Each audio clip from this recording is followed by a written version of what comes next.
Hello guys, ito yung ating tela. Kasi nagtatanong kung paano gumawa ng apron. So ito po ang ating gagawin. So ito ang ating tela is Gabardine. So ang tilang Gabardine is okay to para sa apron o pang uniform. Kasi ito, madali siyang hanapin, mas hindi siya madaling kapitan ng dumi or hindi siya dumihin. So ang sukat niya is 38 yung haba. Ang lapad naman niya is 30. So gagawin ko lang po siyang 30 para sakto lang sa atin. So ang sukat na to is kasama na po ang sewing allowance. Nakapull po siya guys. Nakapull po yung tela. So ang sukat niya is 15. So times 2, 30 po ang pinakalapad niya. Simula dito, ito yung magiging taas ng apron natin. So ang sukat ng liig dito, yung sukat is 8 inches sa taas. So gagawin natin siyang 10 kasi kasama na yung sewing allowance. So mula dito sa gitna ay susukat tayo papunta doon ng 5 inches.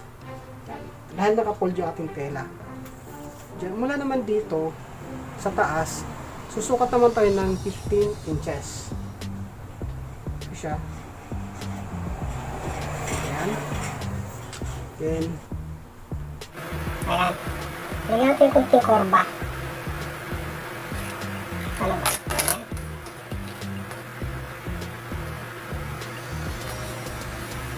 Ayan. Ilang natin. Ayan. So yung ating iproyon dito, okay na po yung sukat na yan. Ito lang po ang ating gagawin. Ito ating tatabasin.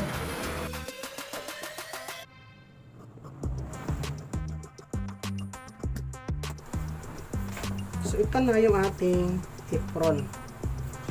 Ayan guys. So next na makagawin natin ay yung tali o string niya. Ang gagawin nating sukat para din sa liig ay 24 inches. 24 inches yung kanyang haba. Yan, ang lapad naman niya ay 3 inches. So depende po sa inyo guys kung gaano kalaki kakapal ng ang gagawin niyong strap. Pwede naman na po yan. So ito gagawin ko lang po siyang 3 inches. So ang pinaka-finish nito is 3/4.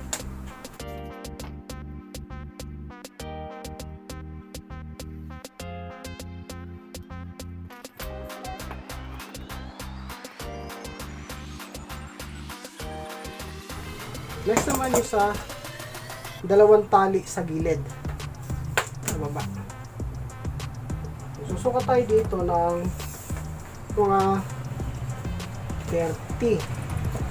So mahaba na siguro 30 lang, 30. Mahaba na yung 30 na to. So ang gagawin ko lang po lapad nito is 2 inches para half inch lang po yung finish nito. 2 inches lang po. Gagawa tayo ng dalawang ganitong tali.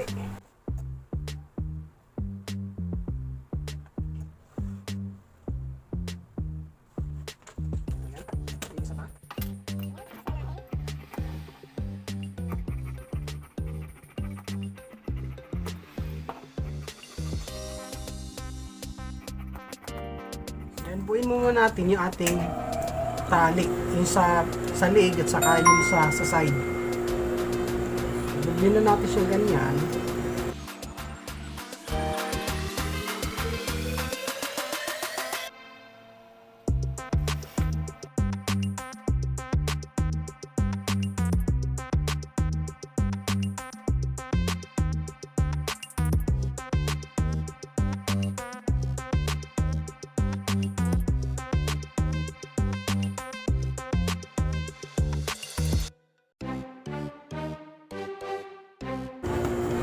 Next naman yung sa pambaba ito.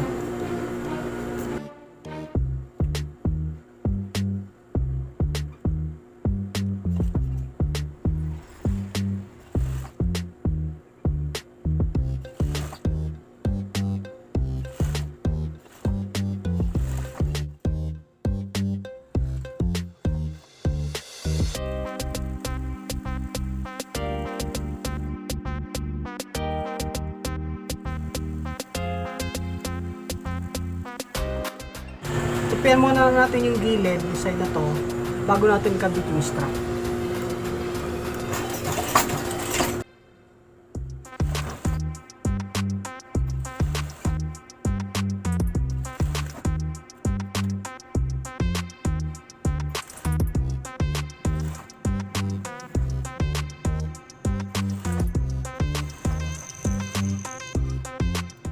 Ilalagay na natin to itong pangliib. Ayan. Ganyan. Tapos pinas natin ganyan.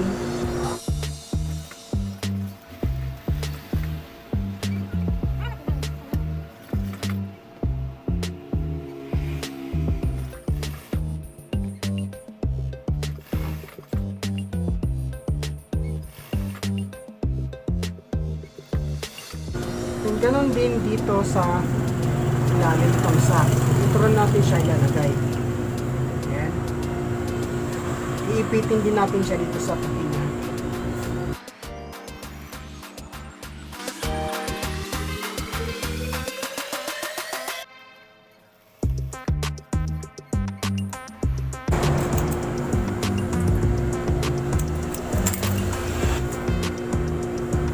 Ganon sa lid. Lagyan natin itong tali dito, kasabay ng tupi sa gilid.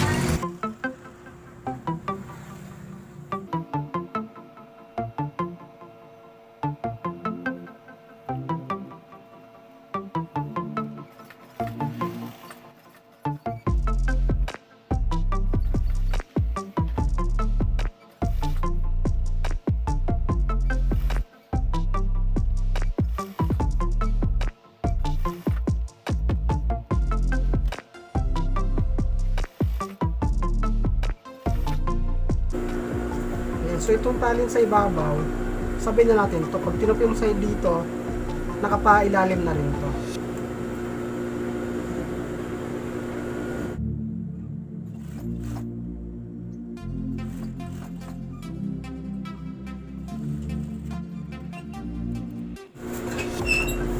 So meron na tayo apron. So ito naman yung bullseye, sukat niya ay 10 inches by 9.5. So, kopian natin siya pag ganyan.